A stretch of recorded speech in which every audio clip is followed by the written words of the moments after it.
L'étape du jour ne semblait pas très ambitieuse. Et là, on démarre et puis on fait toute la piste jusqu'au cimetière. Soit à peine 2 kilomètres à parcourir. C'est parti, si vous me dites que c'est bon pour vous, parce que j'ai pas le droit de m'arrêter là.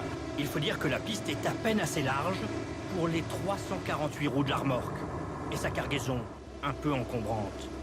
Emballé sous ses bâches blanches, un aimant supraconducteur, 480 tonnes, il vaut mieux ne pas sortir du chemin. Je vais m'écarter, il n'y a rien à gauche, je vais m'écarter. Un itinéraire sécurisé mètre par mètre a été défini pour le convoi, car des dizaines de pièces comme celle-ci sont désormais acheminées au rythme d'une par mois. Les riverains s'y sont faits. La première fois, ça fait tout droit. Des fois, c'était plus grand que la route. C'est impressionnant. C'est comme ça fait partie du cadre du spectacle. Là, va falloir attendre. Un tout petit peu, je crois. Mon patron qui sera pas content. Il faut être patient car la pièce est aussi extrêmement fragile. Elle ne va pas subir de choc, bien sûr, mécanique. Elle ne va pas subir d'accélération. C'est un vase Bing de 480 tonnes. À ce rythme, il lui faudra 4 jours pour atteindre sa destination.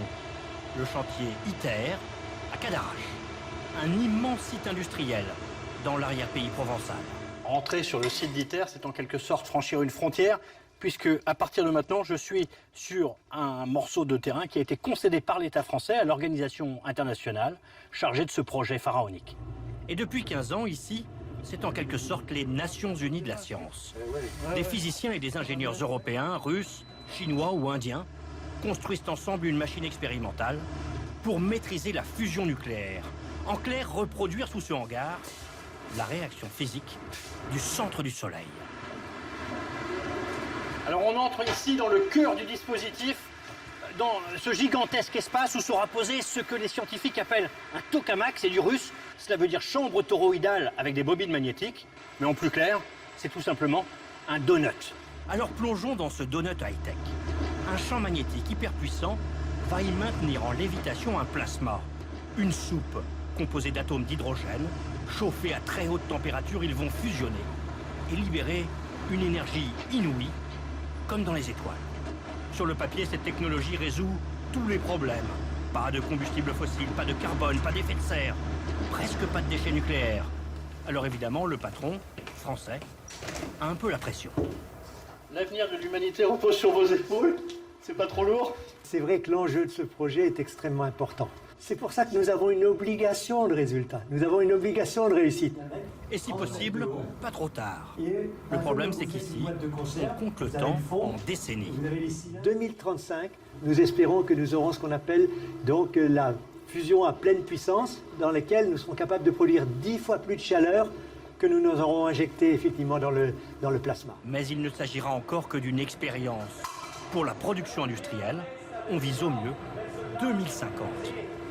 Car si la fusion nucléaire est désormais souvent atteinte dans de plus petits tokamaks, les dimensions monumentales d'ITER compliquent tout. Voilà, et c'est précisément ici, à l'endroit où se trouve mon visage maintenant, que d'ici une dizaine d'années, il fera 150 millions de degrés, 10 fois la température du cœur du Soleil. On oscille ici entre l'industrie lourde et l'orfèvrerie. Lorsque l'on contrôle à l'endoscope l'intérieur de chacune des centaines de soudures d'un morceau d'inox qui, lui, pèse 300 tonnes. Les pièces de ce puzzle sont fournies par les pays qui participent au projet. Mais lorsqu'elles sont vraiment trop grosses, elles sont fabriquées sur place. Donc ça fait partie des plus gros aimants supraconducteurs jamais construits. Ces grosses bobines sont un peu les enfants de ce jeune ingénieur qui ne cache pas sa fierté de travailler sur ITER, le projet d'une vie. On a cette image de ramener sur Terre l'énergie du Soleil et on sent voilà, qu'en travaillant sur le site ITER, on sent qu'on participe vraiment à ce rêve un petit peu et à cet objectif qui va au-delà de tous les défis techniques. Défis humains aussi, car avec 2300 personnes et 35 nationalités, il a fallu accueillir dans ce petit coin de Provence une communauté cosmopolite, avec notamment une école internationale, où l'on partage la classe de maternelle entre ceux qui chantent en allemand et de l'autre côté du rideau, les petits japonais, en classe d'origami. Aujourd'hui, on fait des santasan. En clair, le Père Noël. C'est la tour de Babel ici, dites-moi. Un peu, oui, effectivement. Dans la cour de récréation, on entend absolument toutes les langues. C'est personnels expatriés qui viennent du bout du monde et qui ont été choisis en fonction de compétences très très pointues. Ils viennent avec leur famille et pour eux, c'est un argument important de pouvoir scolariser leurs enfants dans un monde international. Des enfants qui profiteront peut-être, dans un demi-siècle, d'une énergie enfin propre, issue de la fusion nucléaire, que tentent aujourd'hui de maîtriser leurs parents.